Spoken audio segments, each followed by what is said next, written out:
va parler avec vous de peut-être, je dis bien peut-être, ce qui sera une autre guerre, une prochaine guerre, Anne, la guerre des tunnels. Ouais, y aura-t-il une guerre des tunnels? Pas forcément, comme nous le dit encore ce spécialiste qu'a cité Laura. Il est chercheur à l'Institut national pour les études stratégiques, un think tank qui est relié à l'université de Tel Aviv. Que nous dit-il? Il ne s'agit pas de tuer tous les combattants ni de détruire toutes les roquettes et tous les tunnels. Il faut viser les centres de commandement. Une fois effondré, le Hamas sera paralysé. Il dit aussi la chose suivante: alors nos forces pourront progresser graduellement, mais je ne pense pas que nous entrerons dans les tunnels pour combattre. Emmanuel Navon, est-ce qu'on pourrait se contenter justement à un démantèlement des tunnels, mais pas à une entrée et à des combats dans les tunnels? C'est ce que disait aussi le général Desportes, qui disait je pense qu'on peut les détruire sans forcément y entrer, parce que ça serait le plus difficile. Alors, effectivement, il y a plus de 500 kilomètres de tunnels dans la bande de Gaza, une véritable ville souterraine. Entre parenthèses, le Hamas, depuis le 2007, a investi la majeure partie de ses ressources financières dans ses infrastructures militaires et non dans le développement économique de la bande de Gaza, mais ça c'est une autre histoire. Mais il est clair que d'un point de vue purement militaire, rentrer physiquement dans ces tunnels et mener des combats corps au corps, c'est quelque chose qui est un défi énorme pour Tsahal. Alors même que la présence physique de Tsahal sur le terrain permet d'identifier les principales entrées, avec le renseignement également humain, qui permettrait de détruire une grande partie de l'infrastructure des tunnels, pour éviter justement, comme je l'ai dit, d'y rentrer physiquement un par un, parce qu'il y a plus de 500 kilomètres de tunnels. Est-ce qu'on peut aujourd'hui combattre le Hamas en faisant autre chose que rentrer à l'intérieur? C'est-à-dire, il va falloir les combattre mètre par mètre et ne pas attendre qu'ils sortent.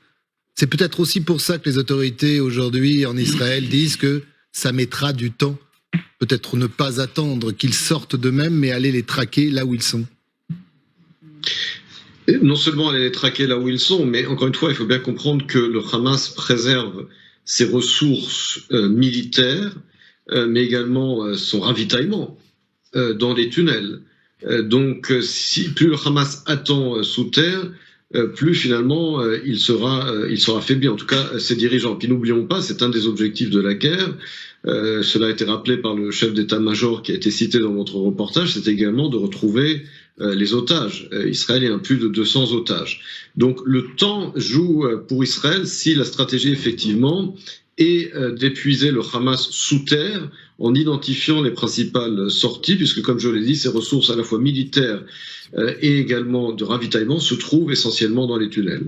Restez avec nous, Emmanuel Navon. Général Perruche, je voyais acquiescer à ce que disait aussi le général Desportes, qui disait non, il pourrait se contenter justement de démanteler, de détruire ces tunnels et pas forcément se risquer à y entrer.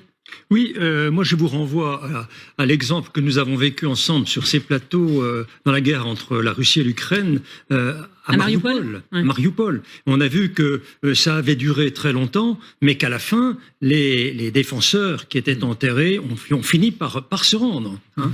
Alors, qu'est-ce que c'était moins structuré quand même, parce que c'était les sous-sols d'une usine, non pas une ville dans la ville. Enfin, je parle à ceux sous le contrôle de ceux qui sont allés sur place. Chose égale par ailleurs. Oui. Non, juste la limite, je pense, de ce raisonnement, c'est que les combattants ukrainiens ne s'étaient pas préparés à combattre dans le complexe Azovstal. Oui. Ils étaient bien moins nombreux, et ça a quand même pris 3 mois dans cette configuration-là. Néanmoins, si on regarde bien la situation, pour le Hamas, il y a 2 postures possibles. Soit combattre en surface. Et là, ils vont se retrouver dans un rapport de force très défavorable, en particulier la nuit. Donc, ils vont se faire détruire. Ou bien rester dans les tunnels. Mais là, c'est le facteur temps qui va jouer, puisque, comme on vient de le dire, au bout d'un certain temps, le défenseur finit par se rendre. Et là, c'est aussi un paramètre très important pour la conduite de la guerre par Israël, c'est-à-dire qu'il faut jouer sur ce facteur temps, être capable de durer, de gérer sans doute la population de Gaza pendant un certain temps, de façon à ce que, à la fin, les combattants du Hamas, peut-être avec les otages, qui seront coincés dans les tunnels, certains ayant été obturés, sans doute, à l'entrée et à la sortie, pour réduire les capacités de sortie des gens, vous voyez. À la fin, ils seront obligés de négocier, voire de se rendre. Alors, Guillaume, très vite. Oui, d'un mot, il faut avoir quand même une idée du niveau de préparation, on en parlait à l'instant du Hamas. D'après plusieurs services de renseignement, et arabes notamment, des Libanais, cités par le New York Times, ça fait déjà 2 ans que le Hamas se prépare et accumule du fuel, de l'eau, de la nourriture, des médicaments et évidemment des munitions en extraordinaire quantité qui leur permettraient de combattre dans cette configuration-là, au-delà de l'entraînement et de leur capacité militaire, de combattre pendant 3 à 4, voire 5 mois et tenir un tel siège complet, je le rappelle, organisé par l'armée israélienne. Donc on est vraiment dans une dynamique et qui recoupe encore une fois ce que les informations de l'état-major de l'armée israélienne nous disent. Ce sera une guerre longue, ça sera une guerre peut-être coûteuse. Ce que je note pour le moment, c'est que le système de progression pour le moment de l'armée israélienne fait en sorte de ne pas exposer au maximum les soldats. On fait état d'une perte pour le moment depuis que les incursions ont commencé, celle d'il y a 2 jours. Donc on est quand même dans une dynamique qui est quand même extrêmement prudente de recueil de renseignements. C'est assez peu, alors que les combats au sol sont quotidiens. Avec en face un Hamas qui est prêt à combattre 3, 4, 5 mois. Avec toutes les vivres accumulées dans les tunnels. Le réseau étant extrêmement dense. En revanche, ça va être très difficile pour lui de sortir les munitions des stocks. Parce que dès qu'il va les sortir, il va révéler, et à ce moment-là, c'est Israël qui reprend l'initiative. Alors, on va y revenir. Il y a une unité spéciale, Garance Pardigon, du génie militaire qui est dédiée à la destruction des tunnels, l'unité Yahalom. Imaginons qu'elle seule tente de venir à bout de ces tunnels. Comment peut-elle s'y prendre? On a parlé de gel explosif, de bombes à pénétration. Voici maintenant venu le temps de la bombe éponge. Qu'est-ce que c'est? Elle porte en fait assez mal son nom, Anne, parce qu'elle pourrait plutôt s'appeler bombe bouchon. Vous allez comprendre pourquoi. Aucun explosif à l'intérieur, mais un cocktail de produits chimiques, une mousse qui se dilate et durcit au contact de l'air au point de boucher l'entrée ou la sortie d'un tunnel. Alors, c'est le quotidien britannique Le Télégraphe qui donne tous ces détails sans que ce soit à cette heure-ci confirmé par l'armée israélienne. Mais ce qui est sûr, en revanche, c'est que l'armée israélienne a déjà testé cette arme, ces bombes éponges, en 2021 lors d'un exercice sur l'une de ses bases militaires à proximité de Gaza. Et ça rappelle aussi, ça c'est sûr, une autre opération de l'armée israélienne en 2018 contre les tunnels du Hezbollah, cette fois-ci des tunnels qui avaient été bouchés avec du béton pour éviter toute invasion depuis le Liban voisin.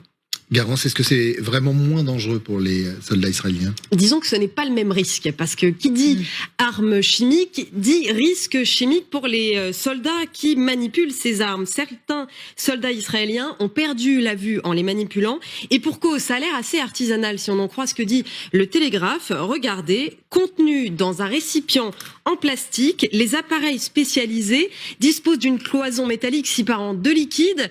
Une fois cette barrière extraite, les composés se mélangent au fur et à mesure que le soldat positionne la bombe ou la lance plus loin. On comprend qu'il y a quand même un risque, et puis on comprend aussi que les soldats israéliens seront obligés de s'approcher au plus près de l'entrée ou de la sortie de ces tunnels pour positionner ces nouvelles bombes. Merci beaucoup, Garance. Emmanuel Nevon, on peut imaginer que Tsahal utilise cette bombe éponge dont vient nous parler Garance, là? Oui, tous les moyens sont bons pour tenter de à la fois éliminer les combattants du Hamas qui combattent sous terre, mais également pour protéger les soldats israéliens et donc boucher les sorties des différents tunnels. Mais encore une fois, le renseignement humain est très important sur place puisque, comme je l'ai dit tout à l'heure, l'un de nos objectifs, c'est de sauver nos otages, et que par conséquent, la stratégie dans les tunnels consiste également à essayer de trouver ces otages et de les faire sortir, ce qui est évidemment un défi logistique énorme.